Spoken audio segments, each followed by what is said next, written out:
ഇവിടെ കൂടിയിരിക്കുന്ന ഞങ്ങളെല്ലാം കഴിഞ്ഞ 5-6 ആഴ്ചകളായി ജില്ലയിൽ നടന്നു വന്ന വിദ്യാർത്ഥി യുവജന സമരത്തിന്റെ കാര്യകാരണങ്ങൾ പഠിച്ചവരാണ്, അതിനെ പിന്തുണച്ചവരാണ്. അതിനുവേണ്ടി നമുക്ക് ചെയ്യാവുന്നതെല്ലാം സാമൂഹ്യ മാധ്യമങ്ങളിലും മറ്റു മാധ്യമങ്ങളിലും വ്യക്തിപരമായുമൊക്കെ ചെയ്തവരുമാണ്. ഇത്തരത്തിൽ ഒരു യുവജന പ്രക്ഷോഭം സ്പോണ്ടേനിയസ് എന്ന് പറയാവുന്നത് പോലെ, സ്വയംഭു എന്ന് പറയാവുന്നത് പോലെ പൊട്ടിപ്പുറപ്പെട്ടവന് യഥാർത്ഥത്തിൽ കുറച്ചുകൂടി ചരിത്രമുണ്ട് നമുക്കറിയാം. ആ സമരം ഇത് നേരത്തെ പറഞ്ഞതുപോലെ അവരുന്നയിച്ച ആവശ്യങ്ങൾ ഏതാണ്ടെല്ലാം തന്നെ സർക്കാർ അംഗീകരിച്ച് സമരത്തിൽ നിന്ന് പിൻവലിഞ്ഞിരിക്കുക. ഇപ്പോൾ ജന്തർ മന്ത്രി സമര സഖാക്കൾ, കുട്ടികൾ അല്ലെങ്കിൽ യുവാക്കളില്ല. ഇതിന് ഞാൻ 2 രീതിയിലാണ് ഇതിനെ കാണുന്നത്. ഒന്ന്, എന്തുകൊണ്ട് ഈ സമരം ഉണ്ടായി അല്ലെങ്കിൽ എന്തുകൊണ്ട് അത് വിജയിച്ചു എന്നതിന്റെ ഒരു ഡൈനാമിക്സ് നമ്മൾ വളരെ ഗൗരവകരമായി ഇന്ത്യൻ സമൂഹം പഠിക്കേണ്ടതുണ്ട് എന്നാണ് ഒന്നാമത്തെ കാര്യം. രണ്ടാമത്, ഇതിനി ഒരു ഘട്ടമുണ്ടോ, ഇതിന്റെ തുടർച്ച എന്തായിരിക്കും എന്നതിന് രണ്ടും ബന്ധപ്പെട്ട ഒരു വിഷയം തന്നെ 2 വിഷയങ്ങളാക്കി പറയാം. നമുക്കിവിടെ ഒരുപാട് പേര് സംസാരിക്കാറുണ്ട്, അവരൊക്കെ അത് പൂരിപ്പിക്കുമെന്ന് ഞാൻ കരുതുന്നു. ഇന്ത്യ വളരെ വളരെ വളരെ അപകടകരമായ ഒരു വ്യവസ്ഥിതിയിലെത്തി നിൽക്കുക. നമ്മൾ 47-ൽ സ്വാതന്ത്ര്യം നേടി ഏതാണ്ട് 200 വർഷത്തെ പോരാട്ടമാണ്. ശരിക്കും 200 അതിൽ കൂടുതലുണ്ടെങ്കിൽ പോലും 200 വർഷം തുടർച്ചയായി നടത്തിയ പോരാട്ടമാണ് ബ്രിട്ടീഷുകാരിൽ നിന്ന് ഇന്ത്യക്ക് മോചനം കിട്ടിയത്, അല്ലെങ്കിൽ സ്വാതന്ത്ര്യം കിട്ടിയത്. അടിയന്തരാവസ്ഥ കഴിഞ്ഞതിന് ശേഷം സച്ചിദാനന്ദൻ എഴുതിയാണ് വളരെ പ്രസിദ്ധമായ കവിത. ആ കവിതയുടെ പേരിതാണ് എന്താണ് സ്വാതന്ത്ര്യം എന്നാണ്. ഞാൻ ഈ കവിത ചൊല്ലാൻ പോകുന്നില്ല. എന്താണ് സ്വാതന്ത്ര്യം, അതാണ് പ്രശ്നം എന്നാണ് ആ കവിതയുടെ പേര്. അതിൽ അദ്ദേഹം പറയുന്ന ഒരു പ്രധാന വാചകം, ഒരു മാതാജിക്ക് പൂട്ടിയിടാനും ഒരു പിതാജിക്ക് തുറന്നു കൊടുക്കാനും കഴിയുന്ന ഒരു പീഡികയല്ല സ്വാതന്ത്ര്യം എന്നാണ്. അടിയന്തരാവസ്ഥ ഓർക്കുന്ന ആളുകൾക്കറിയാം, സ്വാതന്ത്ര്യം പൂട്ടിയിട്ടത് ഒരു മാതാജിയാണ്, അത് തുറന്നു കൊടുത്തത് മറ്റൊരു പിതാജിയാണ്. എന്ന് വെച്ചാൽ തന്നെ അത് പറഞ്ഞൊരു കാര്യം, ഒരു മാതാജിക്ക് പൂട്ടിയിടാനും ഒരു പിതാജിക്ക് തുറന്നു കൊടുക്കാനുമുള്ള സ്വാതന്ത്ര്യത്തിന് വേണ്ടിയല്ല ഇന്ത്യ സമരം ചെയ്തത് എന്നാണ്. എന്ന് പറഞ്ഞാൽ ഇന്ത്യയിൽ ആരെങ്കിലും ആളുകൾ, കുറച്ചാളുകൾക്ക് ഈ വ്യവസ്ഥയിൽ ഇടപെടുകയും ഇന്ത്യ സ്വതന്ത്രമായതിന്റെ നേട്ടങ്ങൾ സാധാരണ മനുഷ്യർക്ക് കൊടുക്കണോ വേണ്ടയോ എന്നത് അവരുടെ തീരുമാനമാവുകയും ചെയ്താൽ പിന്നെ നമ്മുടെ സ്വാതന്ത്ര്യത്തിന് അർത്ഥമില്ല. വേറെ ആരുടെയെങ്കിലും സൗജന്യമാണ് സ്വാതന്ത്ര്യം. ഇന്ന് സ്വാതന്ത്ര്യം കിട്ടിയപ്പോൾ അതുകൊണ്ട് തന്നെ വളരെ ഗംഭീരമായ ഒരു ഭരണഘടന ഉണ്ടാക്കി. ഒരുപക്ഷെ ലോകത്തെ ഏറ്റവും മഹത്തരമെന്ന് പറയാവുന്ന ഒരു ഭരണഘടന ഡോക്ടർ ബി ആർ അംബേദ്കറിന്റെ നേതൃത്വത്തിൽ നിന്ന് ഡ്രാഫ്റ്റ് ചെയ്തു. അത് അംഗീകരിച്ചിട്ട് തന്നെ 76 വർഷം കഴിഞ്ഞ് 77 വർഷം കഴിയുകയാണ് അടുത്ത ജനുവരി. സ്വാതന്ത്ര്യം കിട്ടിയിട്ട് ഏതാണ്ട് 60, 80 അല്ലെങ്കിൽ അതിന്റെ അടുത്ത വർഷങ്ങൾ നമ്മളാവും. ഇപ്പോഴാണ് നമ്മള് ഈ സ്വാതന്ത്ര്യവും ജനാധിപത്യവും ഭരണഘടനയും നിയമവാഴ്ചയും ഏത് അവസ്ഥയിൽ ഇപ്പോൾ എത്തി നിൽക്കുന്നുവെന്ന് വളരെ ഭയപ്പാടോടെ ഇന്ത്യയെക്കുറിച്ച് ആശങ്കയുള്ള, കൺസേണുള്ള ഏതൊരു പൗരനും തോന്നുന്ന അവസ്ഥയിലാണ് ഇന്ത്യ നിൽക്കുന്നത്. അതാണ് ഇതിന്റെ ഗതികെട്ട ഘടകം. ഭരണഘടനയോ അതിന്റെ ഏതെങ്കിലും സ്ഥാപനങ്ങളോ വിശ്വസ്തമായി അക്കൗണ്ടബിളായി പ്രവർത്തിക്കുമെന്നൊരു ബോധ്യമൊന്നും നമുക്കില്ല. ജനങ്ങളോട് അക്കൗണ്ടബിളായി, ജനങ്ങളോട് ബാധ്യതയുള്ളതായി ഏതെങ്കിലും ഭരണഘടനാ സ്ഥാപനം ഇവിടെ ഉണ്ടോ എന്ന് ചോദിച്ചാൽ ഇല്ല എന്ന് പറയേണ്ട അവസ്ഥയിലേക്ക് നമ്മൾ എത്തി നിൽക്കുന്നു എന്നുള്ളതാണ്. എക്സിക്യൂട്ടീവ്, ഭരണഘടന വളരെ കൃത്യമായി എക്സിക്യൂട്ടീവ്, ജുഡീഷ്യറി, ലെജിസ്ലേച്ചർ എന്നൊക്കെ വേർതിരിച്ച് അവരുടെയൊക്കെ കടമകൾ നിർവഹിച്ച് എവിടെ തകരാറ് വെക്കുന്നുവെങ്കിൽ ആരെ സൂപ്പർവൈസ് ചെയ്യുന്നു തീരുമാനിച്ച്, എങ്ങനെ ഭരണഘടന ഭേദഗതി ചെയ്യുന്നു തീരുമാനിച്ച്, അതിന്റെ നിബന്ധനകൾ എന്ത് തീരുമാനിച്ചു. അതിന് തന്നെ പിന്നീട് തന്നെ സുപ്രീം കോടതിയുടെ നിരവധി ജനാധിപത്യ ഘടനയിലുണ്ടായ ഇടപെടലുകൾ നമ്മൾ കണ്ടു. ഒക്കെ കഴിഞ്ഞിട്ടുള്ള രാജ്യത്ത് ഏതെങ്കിലും ഒരു ഭരണഘടനാ സ്ഥാപനത്തിൽ നമ്മൾ ഇൻഡിപെൻഡന്റ് ജുഡീഷ്യറി എന്നത് നമ്മുടെ ഭരണഘടനയുടെ ഏറ്റവും പ്രധാനപ്പെട്ട ഒരു സംഗതിയാണ്. സ്വതന്ത്ര നീതിന്യായ സംവിധാനം. അതിന്റെ അവസ്ഥ എന്താണ് എന്ന് ചോദിച്ചാൽ, ഈ സമരം അല്ലെങ്കിൽ ഈ പ്രക്ഷോഭത്തിന്റെ തുടക്കം സുപ്രീം കോടതിയിൽ നിന്നാണ് എനിക്കറിയാം. സുപ്രീം കോടതിയാണ് ഇന്ത്യയിലെ യുവാക്കളെ പാർട്ടികൾ എന്ന് വിളിച്ചത്. ആ സ്ഥാപനം ഏറ്റവും ഒടുവിൽ ഇന്ന് ഒരുപക്ഷെ സുപ്രീം കോടതി വീഡിയോ കാണാൻ തീരുമാനമായിട്ടുണ്ടാവും. ഞങ്ങൾ കുട്ടികളെ നിർദ്ദിച്ച വീഡിയോ കാണില്ല എന്ന്, അതൊന്നും കാണാൻ ഞങ്ങൾക്ക് സമയമില്ല എന്ന് പറഞ്ഞൊരു സുപ്രീം കോടതിയാണ് നമ്മുടെ മുമ്പിലുള്ളത്. 4 സിറ്റിംഗ് ജഡ്ജിമാർ പത്രസമ്മേളനം നടത്തിയ ഒരു സുപ്രീം കോടതിയാണ് നമ്മുടെ മുമ്പിലുള്ളത്. 4 ജഡ്ജിമാർ. അതൊരു ജഡ്ജിയുടെ മരണവുമായി ബന്ധപ്പെട്ട കേസിൽ മിസസ് ലോയയാണ്. എന്ന് പറഞ്ഞാൽ ജുഡീഷ്യറി എന്ന് പറയുന്ന സ്ഥാപനത്തിന്റെ വിശ്വാസ്യത എത്രത്തോളം ഉണ്ട് എന്നൊരാശങ്ക നമ്മുടെ അപ്പോൾ ഭരണഘടനയുടെ ഭരണഘടനയുടെ ഏറ്റവും അടിസ്ഥാനപ്പെട്ട ഒരു കാര്യമാണ് ഇൻഡിപെൻഡന്റ് ജുഡീഷ്യറി.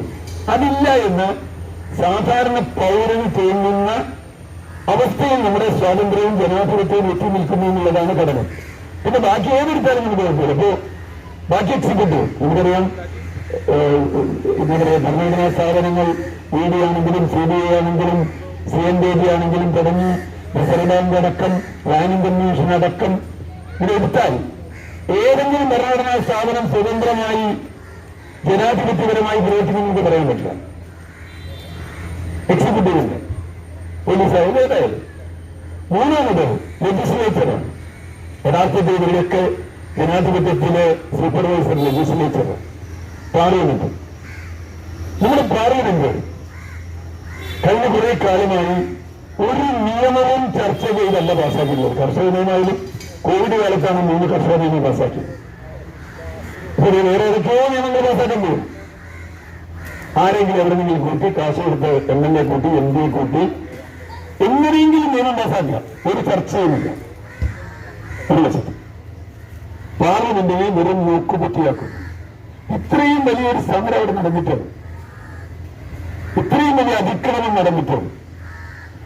പ്രതിപക്ഷ നേതാവ് പോലും ആക്രമിക്കപ്പെട്ടിട്ട് അത് ചർച്ച ചെയ്യാൻ പാർലമെന്റിന് സമയമില്ല, അല്ലെങ്കിൽ അത് പിന്നെ നമുക്ക് എപ്പോഴെങ്കിലും നോക്കാം എന്ന് പറയുന്ന ഒരു പാർലമെന്റിലേക്ക് നമ്മൾ എത്തി നിൽക്കും. എന്ന് പറഞ്ഞാൽ ഞാൻ പറഞ്ഞു തന്നത് സമരത്തിനെ കുറിച്ചല്ല, നമ്മൾ എത്തി നിൽക്കുന്ന അവസ്ഥ നമുക്കൊരു ബോധമുണ്ട്.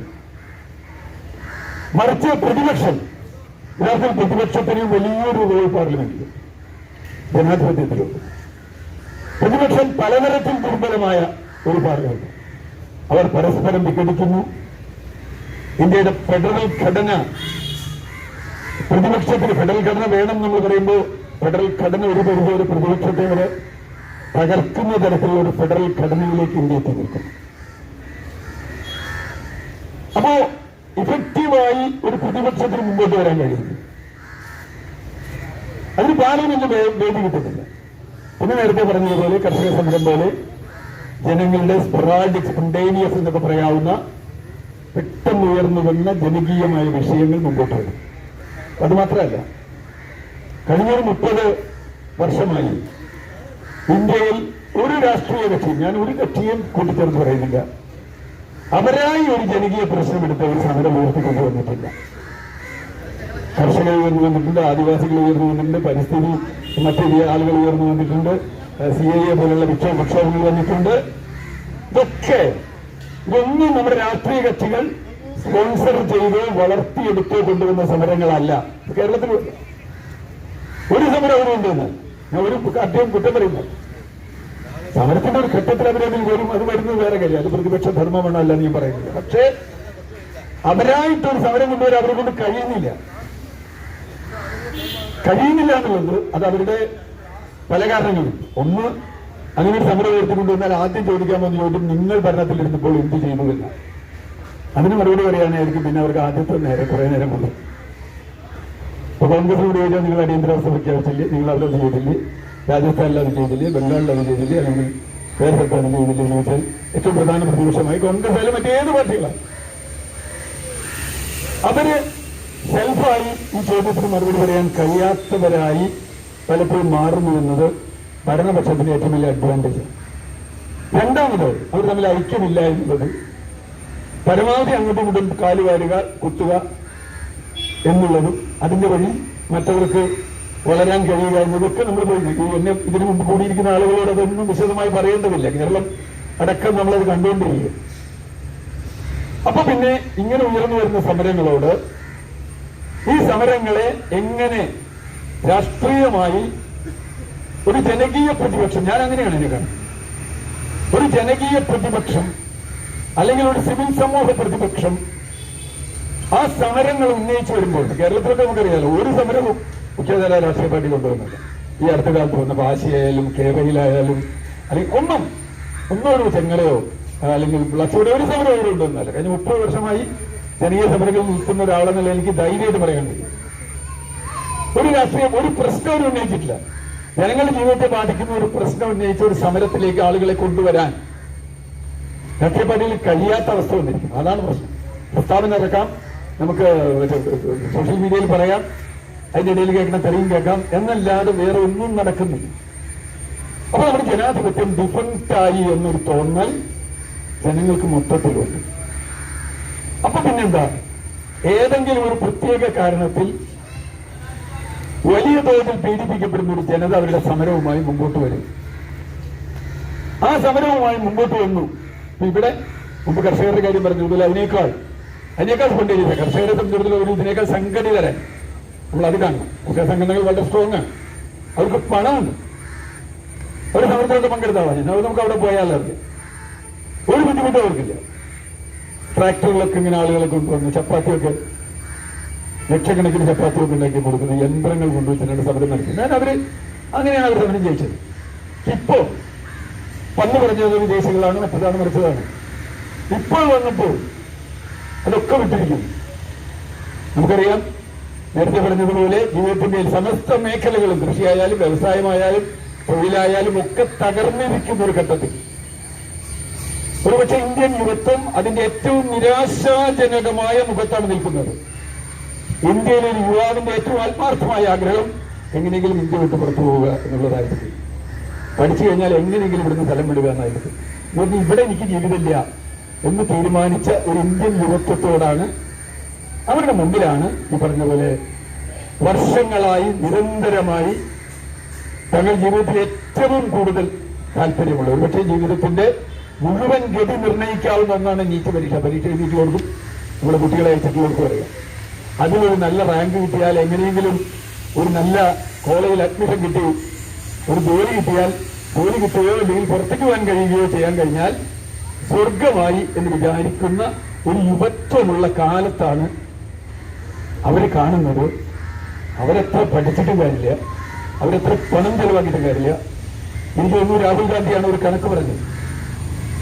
ഒരു വർഷം നീറ്റ് പരീക്ഷയ്ക്ക് വേണ്ടി മാത്രം കുട്ടികളും അവരുടെ കുടുംബങ്ങളും 1.32 ലക്ഷം കോടി രൂപ ചെലവാക്കുന്ന 22 ലക്ഷം കുട്ടികൾ. അത്ര മതിയെന്ന് എനിക്ക് സംശയം.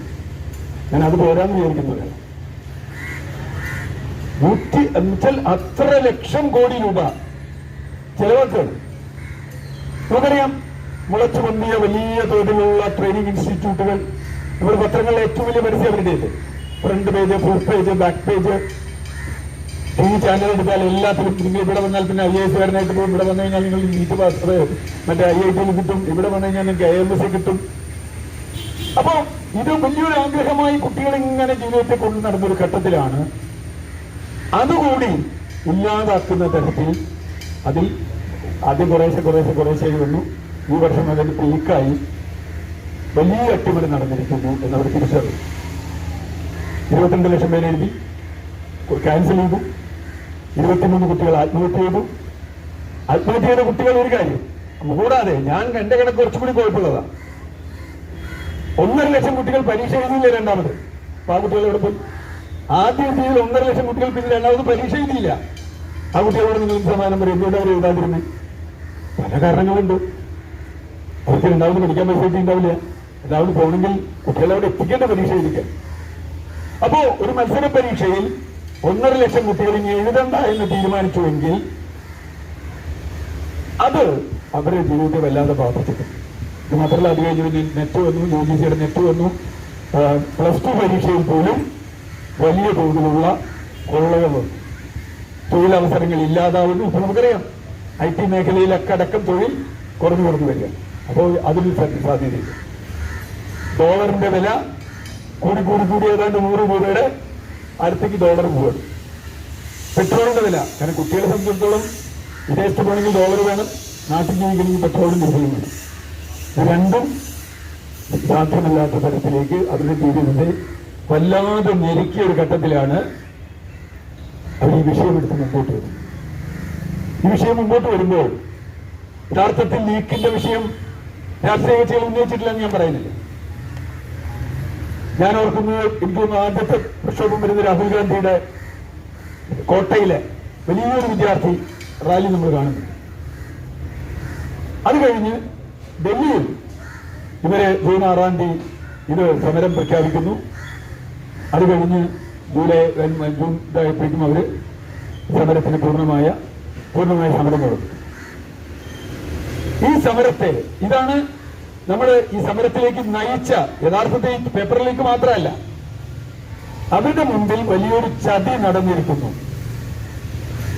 അപ്പൊ ഇതിന് ഞാൻ നേരത്തെ പറഞ്ഞ പോലെ രാഷ്ട്രീയ കക്ഷികൾക്ക് എന്തുകൊണ്ടാണ് ഏറ്റെടുക്കാൻ കഴിയാമെന്നുള്ളത് നമുക്കറിയാം.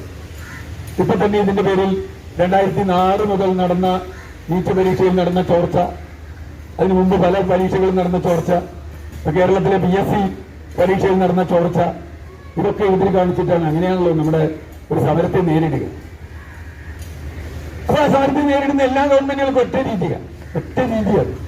കാരണം അത് ഈ കാലത്തെ ഗവൺമെന്റിന്റെ ഒരു രീതിയാണ്. ഇപ്പൊ കേരളത്തിൽ ആശാ സമരം വന്നപ്പോൾ എല്ലാ ആശമാരും ഇവിടെ സമരത്തിന് വന്നില്ലല്ലോ എന്ന് ചോദിച്ചു വരും. യഥാർത്ഥത്തിൽ ഡൽഹി സമരത്തിൽ വന്ന കുട്ടികളൊക്കെ നീറ്റ് എഴുതിയതൊന്നുമല്ല. നീറ്റ് എഴുതിയ കുറച്ച് കുട്ടികൾ വന്നിട്ടുണ്ടാവുള്ളൂ. കാരണം അവർ കുറച്ചുകൂടി കൊച്ചു കുട്ടികളാണ്. അതിനേക്കാളും വലിയ കുട്ടികളാണ് അവിടെ. IT പ്രൊഫഷണൽസ് വന്നിട്ടുണ്ട്, മറ്റു പ്രൊഫഷണൽസ് വന്നിട്ടുണ്ട്, തൊഴിലില്ലാത്ത യുവാക്കൾ വന്നിട്ടുണ്ട്, IIT അടക്കം പഠിക്കുന്ന കുട്ടികൾ വന്നിട്ടുണ്ട്, ഒക്കെ വന്നിട്ടുണ്ട്. അപ്പൊ അവര് വരുന്നത്, അതാ ഞാൻ പറഞ്ഞത്, ഇത് നീറ്റ് പരീക്ഷയിലെ പേപ്പറിന്റെ ചോർച്ച എന്ന ഒറ്റ വിഷയത്തിൽ നിന്ന് മാത്രമായിരുന്നില്ല. പക്ഷെ ആ വിഷയത്തിൽ അവർ ഫോക്കസ് ചെയ്തു. അതാണ് ഈ സമരത്തിന്റെ രണ്ടാമത്തെ പ്രത്യേകത. ഏത് ജനകീയ സമരവും ഏതെങ്കിലും അർത്ഥത്തിൽ വിജയിക്കുന്നത് അവരുടെ ഫോക്കസ് വളരെ ക്ലിയർ ആയതുകൊണ്ട്. രാഷ്ട്രീയ കക്ഷികൾക്ക് ആ ഫോക്കസ് കിട്ടാൻ ബുദ്ധിമുട്ടുണ്ട്.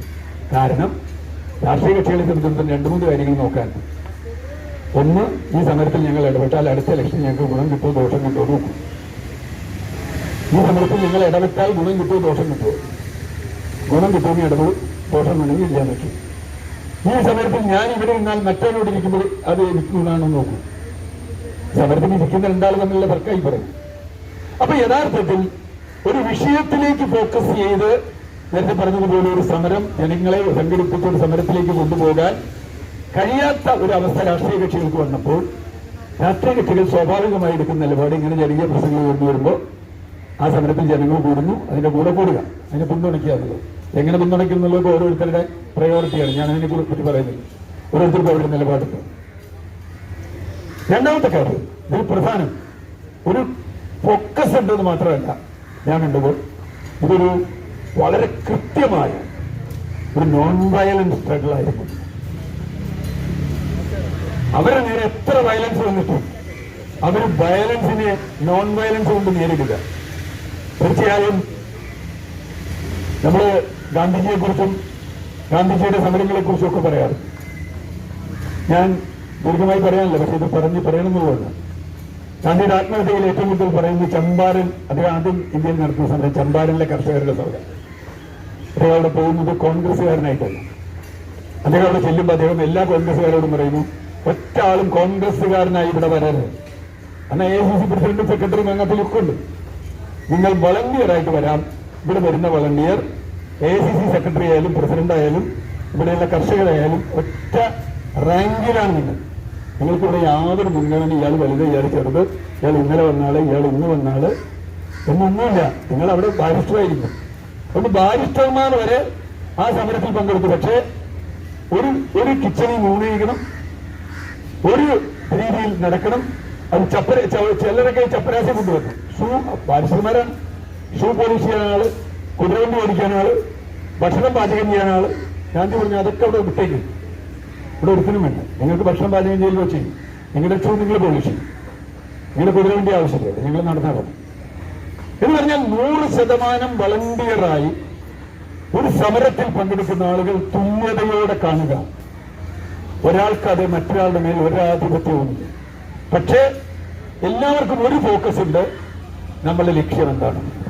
അത്രേ ഇവിടെ target is very very simple and clear.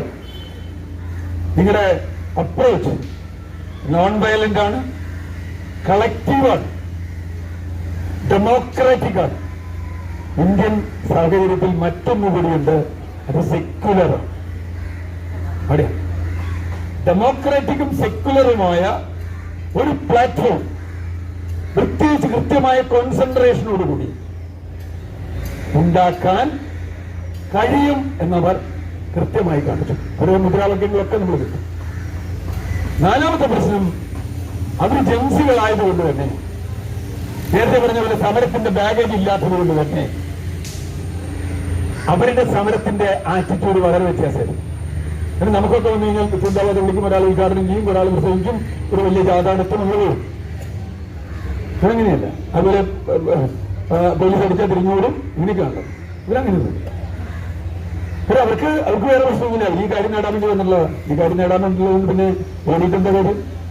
നാളെ സമരം നടത്തി വേറെ ആൾ വന്ന് ഇവർക്ക് വേണ്ടി സമരം ചെയ്യില്ലോ, ഞങ്ങളെന്നെ വേണ്ടേ? അതുകൊണ്ടാണ് ഒരു വളരെ വ്യത്യസ്തമായ രൂപത്തിലുള്ള ഒരു സമരം ചെയ്തത്. ഒരുപാട് നമ്മളെല്ലാം കണ്ടതാണ്. പഠിക്കാൻ വരുന്ന പോലീസുകാരെ കൂട്ടത്തോട് തല്ലാൻ വരുന്ന ഒരു ജനഗണമനല്ല. ദേശീയഗാനം ചെല്ലുമ്പോൾ പിന്നെ പോലീസുകാർക്ക് അടിക്കാൻ പറ്റില്ല, കൂട്ടത്തോടാണ് ദേശീയഗാനം. അത് കുഴപ്പമില്ല. ഇത് ഞാനൊരു വീഡിയോ ഉണ്ടെങ്കിൽ ബീഹാറിൽ കുട്ടികൾ അങ്ങോട്ട് പോയിട്ട് പോലീസിനോട് ചോദിക്കും, ഇവിടെ ക്യാ വ്യവസ്ഥ കുറിച്ച് ഇവിടെ ഒന്നുമില്ലേ, വ്യവസ്ഥയില്ല, എന്താ വാട്ടർ ക്യാനാണ് ഇവിടെ? ഇവിടെ ഷെല്ലൊന്നുമില്ല, ഇതെന്തൊരു നാടാണെന്ന്, ഷെല്ലടിക്കൂ. കുട്ടികൾ അങ്ങോട്ട് പോയി ചോദിക്കാൻ. അതുപോലെ അവിടെ ബാരിക്കേഡ് വെച്ചപ്പോൾ ഞാൻ ഒരു വീഡിയോ കണ്ടത്, കുട്ടികൾ ബാരിക്കേഡ് എടുത്തിട്ട് തീവണ്ടി കളിക്കും. കൊച്ചു ബാരിക്കേഡ് ഇങ്ങനെ ഇരിക്കുന്നത് കുട്ടികൾ തീവണ്ടി കളിക്കും. ഒരു പോലീസിനെ ഇതെല്ലാം പോകുന്നില്ല. അതിന് അവർക്ക് ഭക്ഷണം കിട്ടുന്ന ഒരു പോലീസുകാർക്ക് മതി, കൊടുത്തു എന്ന് പറയും. ഇത് ചെയ്യണമെങ്കിൽ നിങ്ങളുടെ ഉള്ളിൽ നോൺ വയലന്റ്, സെക്യുലർ, ഡെമോക്രാറ്റിക് മനസ്സുണ്ടാവും. നമ്മുടെ രാഷ്ട്രീയ കക്ഷികൾക്ക് നഷ്ടപ്പെട്ടുള്ളത് നോൺ വയലന്റ്, ഡെമോക്രാറ്റിക്, സെക്യുലർ മനസ്സാണ്. ഞാൻ അവിടെയാണ് എന്റെ പ്രശ്നം. നമ്മൾ വെറുതെ മുദ്രാവാക്യം പറഞ്ഞിട്ട് കാര്യമില്ല. നമ്മൾ മനസ്സിൽ അതുകൊണ്ടാണ്. ഗാന്ധിയെ ഞാൻ ബഹുമാനിക്കുന്നത് അതുകൊണ്ട്. ഗാന്ധി പറയുന്നത് അതിൽ മനസ്സിലുണ്ടെന്നുള്ളതാണ്. അപ്പൊ നമ്മൾ പറയുന്നത് പോലെ നമ്മുടെ മനസ്സിലില്ലാത്ത കാര്യം നമ്മൾ പറയുക. അപ്പൊ എന്തുകൊണ്ടാണ് സമരം ജയിച്ചെന്നുള്ളൊരു കാര്യം അത്. അതുകൊണ്ട് തന്നെ ഇവരെ നിങ്ങൾക്ക് വേറെന്തെങ്കിലും പറഞ്ഞ് പഠിപ്പിക്കാൻ പറ്റും. ഇവിടെ മുത്തച്ഛൻ ചെയ്ത കാര്യം പറഞ്ഞ് പഠിപ്പിക്കാൻ പറ്റില്ല. കഴിഞ്ഞ ഗവൺമെന്റ് ചെയ്ത കാര്യം പറഞ്ഞ് പഠിപ്പിക്കാൻ പറ്റില്ല. കാരണം ഇവർക്ക് അങ്ങനെ ഗവൺമെന്റ് ഒന്നുമില്ല. മാത്രമല്ല വേറൊരു കാര്യം ചെയ്തു തരാൻ വേണ്ടി ഇവരോട് പറ്റില്ല. മറ്റൊരു സമരം ചെയ്യുകയാണെങ്കിൽ നിങ്ങൾക്കൊരു കാര്യം ചെയ്യാൻ ഇത് വേണ്ട, ഇത് ഞാൻ നമ്മൾ മറ്റു വേറൊരു കാര്യം ചെയ്തു തരാം എന്ന് പറഞ്ഞാണ് പല സമരങ്ങളും സെറ്റിൽമെന്റ് ആവണം. നമുക്കറിയാം. ഇവിടെ അത് പറഞ്ഞിട്ടായിരുന്നു. ഇവിടെ ഞങ്ങൾക്ക് വേറെ കാര്യമില്ല, ഞങ്ങൾ ഇതിന് മാത്രം വന്നിട്ടുള്ള ഒറ്റ കാര്യം. അതാണ് ഗാന്ധിയൻ സമരത്തിന്റെ ഒരു പ്രത്യേകത. ഗാന്ധി പറയുന്നുണ്ട്, ഞാൻ വിശ്വസിക്കുന്ന കാര്യം തെറ്റാണെന്ന് എല്ലാവരും വിശ്വസിച്ചാലും ഞാൻ വിശ്വസിക്കുന്നിടത്തോളം ഞാൻ ആ സമരത്തിൽ നിൽക്കുമല്ലോ. എനിക്ക് ഭൂരിപക്ഷത്തിന് പിന്തുണയൊന്നും ആവശ്യമില്ല. ഇവരെ സംബന്ധിച്ച് ഇവർക്ക് വളരെ ക്ലിയറാണ്. അപ്പോ ഇനി ആര് സപ്പോർട്ട് ചെയ്താലും, മോഡി സപ്പോർട്ട് ചെയ്താലും സപ്പോർട്ട് ചെയ്തില്ലെങ്കിലും അവർ പറഞ്ഞല്ലോ ബിജെപിക്കാർ സമരത്തിന് വന്നാലും ഞങ്ങൾക്കൊരു വിരോധമുണ്ട്. ബിജെപിക്കാരൻ മുന്നോട്ട് ഇനി ആ സമരത്തിന് വരുന്നവർ അവരുടെ രാഷ്ട്രീയം നോക്കി അവരെവിടെ നിന്ന് വരുന്നു, അവരെന്തിനു വരുന്നു എന്നൊന്നും നോക്കൂല. അതെന്റെ ആവശ്യമില്ല, എനിക്ക് ആവശ്യമില്ല, ഇവർക്ക് ആവശ്യമില്ല. അത് ഇത് കഴിഞ്ഞാൽ ഇത് ഏത് രാഷ്ട്രീയ പാർട്ടിക്ക് ഇതിന്റെ ഗുണം കിട്ടും ആ ടെൻഷനും അവർക്കില്ല. ഒരു ടെൻഷനുമില്ല. പിന്നെ ആർക്കും വേണ്ടി കിട്ടിക്കോട്ടെ. ഞാൻ പറഞ്ഞത് ഇത് രാഷ്ട്രീയ കക്ഷികൾക്ക് ഭാവിയിൽ പ്രവർത്തിക്കണമെങ്കിൽ ചെയ്യാനുള്ള ചില പാഠങ്ങളാണ്. എത്രത്തോളം ഡെമോക്രാറ്റിക് ആണ് അവർ. അവിടെ കൂടിയിരുന്നവരിൽ നിങ്ങളെ ഞാൻ രാവിലെ 8 മണിക്ക് രാവിലെ 7 മണിക്ക് വന്നു, ഞാൻ 6:30 വന്നു. അതുകൊണ്ട് എനിക്ക് ഇദ്ദേഹത്തെക്കാൾ കുറച്ച് അധികാരം കൂടുതലുണ്ടെന്നൊന്നും സമരത്തിൽ പറയാൻ പറ്റില്ല. അങ്ങനെ പറയുന്നതൊക്കെ ജനാധിപത്യ വിരുദ്ധമായ കാര്യമാണ്. ഇതാരുടെയും സമരമല്ല. സ്പോണ്ടേനിയസായി ഒരു കൂട്ടം വിദ്യാർത്ഥികളും യുവാക്കളും നടത്തിയ സമരമാണ്. ഞാനതും ആ സമരം ഒന്നും കൂടുതൽ പറയുന്നില്ല. ഭാവിയിൽ എങ്ങനെ ഉണ്ടാവും, പ്രശ്നങ്ങളൊന്നും അവസാനിച്ചിട്ടില്ല, ഇങ്ങനെയുള്ളവരൊക്കെ സംസാരിക്കും. ഇത് ഇന്ത്യയുടെ വിദ്യാഭ്യാസത്തിന്റെ പ്രശ്നങ്ങളൊക്കെ തീർന്നു എന്നൊന്നും സമരം ചെയ്തവരും പറയുന്നില്ല, നമ്മളും പറയുന്നില്ല, പ്രതിപക്ഷവും ഭരണപക്ഷവും ഒന്നും പറയുന്നില്ല. അപ്പൊ പഴയ മന്ത്രിമാരെ പുതിയ മന്ത്രി വന്നതുകൊണ്ട് എല്ലാം ശരിയാവും എന്ന് തോന്നുന്നില്ല. കമ്മലിട്ടവൻ മാറി കടുക്കനിട്ടവൻ വന്നു എന്ന് നമുക്ക് പറയാൻ പറ്റുള്ളൂ. അയാളും അങ്ങനെ പുതിയൊന്നും നല്ല ആളൊന്നുമായിട്ടല്ല. അയാളും സംഘപരിവാറിന്റെ യഥാർത്ഥ ആൾ തന്നെയാണ്. ഇവിടുത്തെ വിദ്യാഭ്യാസ അജണ്ട ഈ സമരത്തിൽ ചർച്ചയായിട്ടില്ല. വിദ്യാഭ്യാസം ഒറ്റ വിഷയം പോലും. അതിൽ പോലും ഇനി നിരവധി വിഷയങ്ങൾ ചർച്ച ചെയ്യപ്പെടാനുണ്ട്. ഇതിന്റെ ഏജൻസികളുടെ അക്കൗണ്ടബിലിറ്റി. പക്ഷെ ഒരു കാര്യം, അതാണ് അതിലെ പ്രധാനം. അവർ പറഞ്ഞ ഏറ്റവും പ്രധാനപ്പെട്ട കാര്യം ഇൻസ്റ്റിറ്റ്യൂഷണൽ അക്കൗണ്ടബിലിറ്റി എന്നുള്ളൊരു വാക്കാണ്. അത് മാത്രം എന്നെ ഭരിക്കാൻ ഞാൻ തെരഞ്ഞെടുത്ത സമൂഹം എന്നോട് പ്രതിബദ്ധതയുള്ള ആളുകളായിരിക്കണം, അക്കൗണ്ടബിൾ ആയിരിക്കണം. അക്കൗണ്ടബിൾ അല്ലെങ്കിൽ നിങ്ങളെ ചോദ്യം ചെയ്യാൻ ജനങ്ങൾക്ക് അധികാരമുണ്ടായിരിക്കണം. ഇതാണ് അതിന്റെ രാഷ്ട്രീയം, അക്കൗണ്ടബിലിറ്റി. അത് പറയാൻ നമുക്ക് ധൈര്യമുണ്ടോ? നമ്മൾ ഏത് ഗവൺമെന്റ് ആവട്ടെ, ഏത് ഉദ്യോഗസ്ഥനാവട്ടെ, ഏത് സംവിധാനമാവട്ടെ, you are accountable to the people. അതാ ജനാധിപത്യം. പക്ഷേ ഒരു സർക്കാരിന്റെ സൗജന്യവുമല്ല ജനങ്ങൾ ചോദിക്കുന്നത്. സർക്കാരിന്റെ സൗജന്യം കൊടുക്കുന്നത് രാജഭരണകാലത്ത് പ്രജകൾക്ക്. ഞങ്ങൾ ഇന്ത്യയിലെ പൗരന്മാര്, സിറ്റിസൺ. പൗരന്മാർ എന്ന് പറയുമ്പോൾ പെണ്ണുങ്ങൾ കൊടുക്കുന്ന സംശയം. സിറ്റിസണാണ്, സിറ്റിസൺ. അതുകൊണ്ട് ഒരു സിറ്റിസൺ വേഴ്സസ് സ്റ്റേറ്റ്, ജനാധിപത്യം. അതാണ് ഒരു ഭരണക്രമത്തെ നിശ്ചയിക്കുന്ന കാര്യം. എന്താ? സിറ്റിസണും സ്റ്റേറ്റും തമ്മിലുള്ള ബന്ധമാണ്. രാജാവാണെങ്കിൽ ജന്മനായുള്ള രാജാവാണ്, ഞാൻ പ്രജയാണ്. അത് ജന്മനാവുള്ളൊരു ബന്ധമാണ്. പക്ഷേ ജനാധിപത്യത്തിൽ ഞാൻ സെലക്ട് ചെയ്ത ആളാ നിങ്ങളെങ്കിൽ you are accountable to me. ഈ ഒരു വാക്യം ഇത് വിദ്യാഭ്യാസത്തിലെ ഈ നാറ്റ് എന്ന് പറയുന്ന ഒരു സ്ഥാപനത്തിന് മാത്രം ബാധകമായ കാര്യമല്ല, ഓരോ സ്ഥാപനത്തിനും ബാധകമായ കാര്യമാണ്. അതാക്കാൻ നമുക്ക് പറ്റുമോ? അങ്ങനെയായാൽ ഒരു ഫാസിസത്തിനും ഇവിടെ കടന്നു കയറാൻ പറ്റില്ല, ഒരു വർഗീയതയ്ക്കും പറ്റില്ല. അത് ഞാൻ പറഞ്ഞു, അടിയുറച്ച സെക്യുലർ ഡെമോക്രാറ്റിക് മനസ്സ് ഉണ്ടാക്കിയെടുത്താൽ മാത്രമേ മുമ്പോട്ട് പോകാൻ കഴിയൂ എന്ന് നമുക്കിപ്പോൾ ഈ കുട്ടികൾ നമ്മളോട് പറഞ്ഞു തരും. നിങ്ങൾ തിരുത്തിയില്ലെങ്കിൽ നിങ്ങൾ കുമാരനാശാൻ പറഞ്ഞതുപോലെ നിങ്ങളെ തന്നെ തിരുത്തുന്ന ഒരു ശക്തി വരും എന്ന് ഇവിടുത്തെ രാഷ്ട്രീയത്തോട്, ഭരണകക്ഷിയോട്, പ്രതിപക്ഷത്തോട്. കാരണം അവർ നാളെ ഭരണപക്ഷമാവാറ്. അവരുണ്ട് പ്രശ്നം. അക്കൗണ്ടബിലിറ്റി എന്നുള്ളത് അവർക്കും ബാധകമാണ്. പ്രതിപക്ഷം എന്നുള്ള എനിക്കൊരു അക്കൗണ്ടബിലിറ്റി ജനങ്ങളോടില്ല. ഇത് നിങ്ങൾ എങ്ങനെ ചെയ്യുന്നു? ഞാൻ അവസാനിപ്പിക്കുന്നു. തീർച്ചയായും ഈ സമരത്തിന്റെ വിജയം ആഘോഷിക്കാവുന്നതാണ്. കാരണം 1-ാം വിക്കറ്റ് വീണു എന്ന് പറഞ്ഞ മാതിരി വിക്കറ്റ് വീഴാന്ന് പറഞ്ഞാൽ മന്ത്രി രാജിവെക്കാന്ന് മാത്രം ഞാൻ കണക്കാക്കുന്നത്. മന്ത്രിമാർ രാജിവെക്കുന്നതിനൊന്നും നല്ല ഞാൻ വിക്കറ്റ് കണക്കാക്കുന്നു. ഒരു വിധത്ത് അക്കൗണ്ടബിലിറ്റി അംഗീകരിച്ചിട്ടുണ്ട്. ബാക്കിയിടങ്ങളിൽ അക്കൗണ്ടബിലിറ്റി അംഗീകരിക്കാൻ പറ്റുമോ? അത് ചെയ്യേണ്ട ജോലി നമ്മുടെ പൊതുസമൂഹത്തിൻ്റെതാണ്. അതിൽ പ്രത്യേകിച്ച് സിവിൽ സമൂഹം ഇവരെ ഇതിലേക്ക് നയിക്കാൻ പ്രാപ്തരായ ഒരു സിവിൽ സമൂഹം രൂപപ്പെടുത്തുകയല്ല. നമ്മളെപ്പോലുള്ള ആളുകൾ കുറച്ചാളുകളെ ഉള്ളൂ എന്നുള്ളതല്ല, ആളുകളുടെ എണ്ണമല്ല ഒരു സമരത്തെ നിശ്ചയിക്കുന്നത്. പലപ്പോഴും കേരളത്തിൽ നടന്ന പല സമരങ്ങളിലും ഇടപെടുന്ന ഒരാളെന്നുള്ള നിലയ്ക്ക് അന്നിവിടെയുള്ള ആളുകൾക്കൊക്കെ നമ്മളെ വിമർശിച്ചിരുന്നത് കുറച്ച് ആളുകളുടെ സമരം. ഫ്രിഞ്ച് എലമെന്റ്സ് എന്ന് ഉപയോഗിച്ച ചില നേതാക്കൾ വരെ ഇവിടെയുണ്ട്. ഫ്രിഞ്ച് എലമെന്റ്സിന്റെ സമരമാണ് അത്. മറ്റു തൊഴിലാളികളുടെ സമരമായാലും, ദേശീയപാതയുടെ സമരമായാലും, ചെങ്കടയിലെ സമരമായാലും, ആശാ സമരമായാലും ഫ്രിഞ്ച് എലമെന്റ്സിന്റെയാണ്. ആ നേതാവിനോട് നമുക്ക് പറയാനുള്ളത് ഈ ഫ്രിഞ്ച് എലമെന്റ്സ് തന്നെയാണ് ഇന്നത്തെ രാഷ്ട്രീയത്തിന്റെ അജണ്ട നിശ്ചയിക്കുന്നത്. അതിനുള്ള ശക്തി ഒരു സിവിൽ സമൂഹത്തിൽ ഉണ്ടാക്കിയെടുക്കുക എന്നതാണ് ഒരു പൗരൻ എന്ന നിലയ്ക്ക് നമ്മുടെ ഓരോരുത്തരെയും കടമ. തീർച്ചയായും ഈ സമ്മേളനം അതിന്റെ ഒരു നാന്ദിയാകട്ടെ.